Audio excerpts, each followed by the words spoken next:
big news right now. Jeremy Swayman, obviously, they still haven't come to terms, and now, well, this morning you came in with breaking news that he had signed that you saw on a fake account. Well, Baller, he comes in, he's like, they got Sway Daddy done. And I'm like, no, they didn't. And he's like, yeah, I saw it. No, they didn't. Some fake account. Fully confirmed. They pulled the trigger. 8 times 7.8. Yeah, that was not the case. That was the last offer. Long story short, they had a press conference the other day, and I don't think it went well. I don't think it went well for the Bruins on their side. But he hasn't signed, and he's your number one goalie. You traded Olmark. You may want to get this guy signed. Might be a wise move. It could be a wise move. Their latest offer, like I said, 7.8 for 8. And I think he wants 8.5 baller for 8. Well, I heard that his original asking price was 9.5. He wanted that McAvoy contract, but he has come down a little bit. I'm not sure what that number is. Maybe it is 8.5. Yeah, and I know that I believe the Bruins started at 6.5, so they came up. You'd think they could just meet there, get this guy in. Like he's going to be a big part of your team. Obviously, he's your number one goalie. You made the commitment of getting rid of one. I don't know.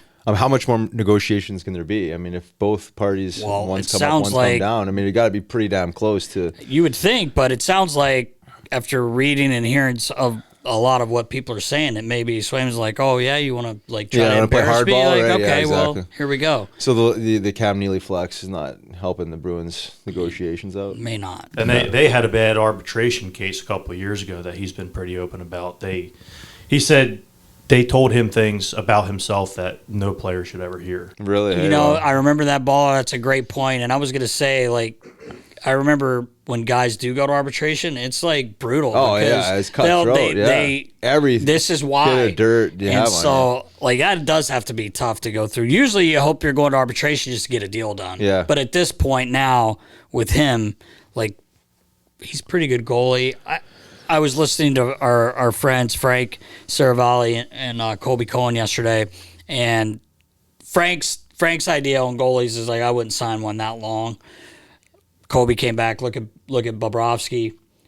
In the end, if a guy gets you a cup, it's worth the 8 years, even if it's one cup, right? Like, as Colby said, people sell their soul to win a Stanley Cup. Well, yeah. It's a great point. I see both sides of the argument. Yeah. Look at Marty Brodeur back in the day. I don't know exactly what his contracts look like, but he was in that organization forever, it seemed like. And you have a franchise goalie, you kind of, I don't want to say you build your team around them, but you have that place, that spot holder filled, and with something that's going to be long-term and quality, right? So you're feeling comfortable there. I mean, I see both sides of it. And the Bob Broski, you say, quote-unquote, experiment turned out to work, right? I mean, it was... Right. That close last year, and then he finally gets it done. But that could also not happen either, right? And you could, and that's just the nature of sports. But I think if you have someone in your organization that can fit an 8-year deal in goaltending position, they obviously believe enough in him to even have that conversation. Like, why not ride him as long as you can? I mean, he's played really well. Yeah. I mean. I don't think you can point a finger at him as why they didn't advance. I mean, they got beat by the Stanley Cup champions, but I like him as a goalie. I think he just always looks big in net. I'm not a goalie. Yeah. Did you ever go to arbitration? I've never. No. No. Well, we kind of had to this year for men's league. Yeah, for men's league arbitration. Yeah, we had to throw. Didn't really have a whole lot. Helicopter. Yeah, didn't have a whole lot to work with. Back in the day, but I will say I do respect. When it's the player's actual position that he understands his value, and he kind of holds his line. How much of that is the agent? I understand that he has the same agent as Nylander had back in the day. We never came back. He held out until December, right? Or a deal didn't get done until December. So I mean, I don't see that going. I don't see this deal going like that. But I mean, you would hope not for Boston. No, exactly. I mean, you think there's any chance he gets moved? I had people messaging me that, just saying, talking about the Flyers trying to make a move for him, but I'm not going to get into that. I don't know if that's the case. I think it was kind of joking around, but I don't know. How can you move him after you traded there was a joke yesterday about him going to Ottawa for homework. Yeah, right. I don't know. I don't think you could trade him, man. I wouldn't. That's just my opinion. Yeah. The way I look at it, if you're Swayman, you already had the arbitration case that got ugly, and now you're in contract talks, and well, it's not the off season anymore, but the front office basically they're trying to turn both the fan base and the media against you. That's the way it seemed in well, that press conference. Why would he want to go back there? Yeah. And I think that's why they're saying he will. Now he's going to he's going to want the ceiling. And they're going to have to deal. get it done ASAP because they're not going to drag that out, and he's not going to have that dark cloud over top of him.